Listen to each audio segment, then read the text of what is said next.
In Havenport, everyone was aware that Mrs. James had an IQ of 75. They referred to it as a mild intellectual disability. So when Mortimer James placed that ultrasound printout in front of me, it took a full 3 minutes before I could utter a word. "Mortimer, I had a medical checkup just yesterday. I'm not pregnant." He averted his gaze. "I know, this is my child with someone else." Unlike some wealthy wives who might have shrieked and wept upon uncovering an illegitimate child, I neither cried nor caused a commotion, because I hadn't fully grasped the situation yet. Why would a married man have a child with another woman? Mortimer must have misinterpreted my silence as acquiescence. He leaned down and patted my head.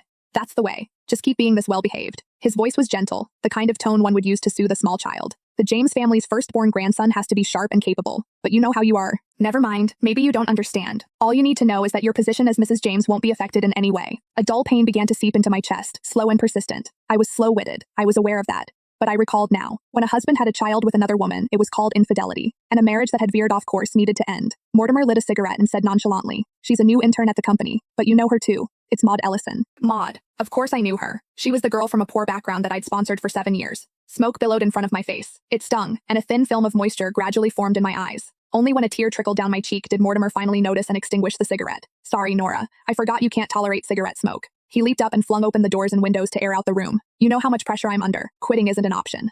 I knew he couldn't give up smoking, but because of my health, he used to have a self-imposed rule: smoke only in his office. He wouldn't even bring the slightest hint of the smell home. I watched as Mortimer waved away the lingering smoke, still explaining. "After Maud found out she was pregnant, she insisted on finishing the project she was working on before taking any leave. So I ordered the entire company to be smoke-free, myself included. I just had a momentary lapse. The expectant mother comes first, after all." When he spoke about Maud, there was an unmistakable sparkle in his eyes. Even someone as slow as me could perceive it. "Mortimer, how can you talk about infidelity so casually? What am I to you?" The stinging smoke had dissipated, but tears continued to stream down my face. His brow furrowed. He stepped forward to wipe them away. "Nora, what do you know? This isn't infidelity." As I kept backing away from him, impatience crept into his voice. "Nora Dickerson, stop creating a fuss. I just need an heir. A smart heir, that's all." "A smart heir? Could you give me one?" My heart felt as if someone had ripped a gaping hole through it. I stared at him, trembling from head to toe. His voice trailed off. His Adam's apple bobbed. "I'm sorry, that's not what I meant. I promise, we'll have children someday. A child as endearing as you. A child who'll grow up cherished and safeguarded by me, just like you did. But until then, I need a smart heir first." "Maud is intelligent, and you sponsored her all those years. You're her benefactor. She's not like those other women who throw themselves at me to advance their status. That's why I chose her." He sighed.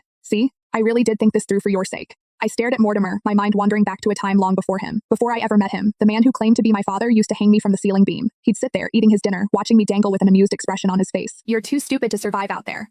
I'm doing this to unlock your potential. Tough love builds strong kids. Everything I do is for your own good." I heard those words so often that I started to believe them. So even after Mortimer rescued me, I still foolishly picked up a small knife, attempting to use the self-harm method that man had taught me to unlock my potential. Mortimer rushed over, knocked the knife out of my hand, and said, "Everything he told you is nonsense. Bad people often disguise cruelty as kindness. But as long as you listen to your heart, you'll be able to tell the difference. If your heart hurts, then distance yourself from that person. Don't listen to a single word they say." I lowered my head and gently pressed my hand against my chest. It ached terribly. "Mortimer, you taught me that yourself. When my heart hurts, I should leave." I wiped my tears, removed the ring from my trembling finger, and tossed it on the floor. "You've changed," I shouted, my voice breaking. I'm leaving you." Mortimer froze for 2 seconds, then let out a cold laugh. "Leave? Sure. But where exactly would you go? To prison? To visit your abusive father? Don't be naive, Nora. The moment you step out that door, you won't even be able to fend for yourself." A phone alarm interrupted our argument. He glanced down at the screen. "I need to take Maud to her prenatal appointment." Our eyes met. His were filled with nothing but impatience. "Nora, I've treated you well all these years. All I'm doing is having a child with someone else. Stop causing a scene." The door slammed shut. The impact reverberated through my chest, again and again. He remembered that today he had to take Maud to her appointment,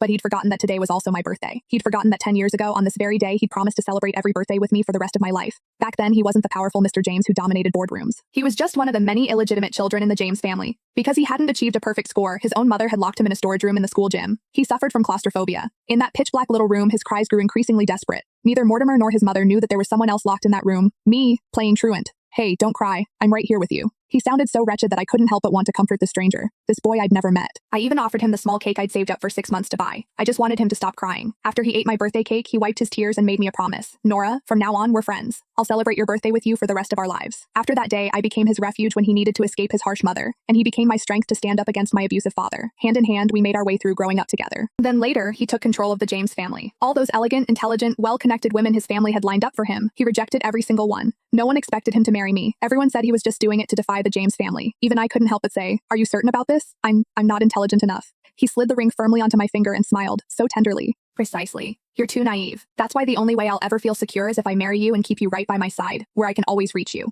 What will Nora do now that Mortimer has so callously betrayed her? Will she really be able to leave him, or will she be trapped by his cruel words and circumstances?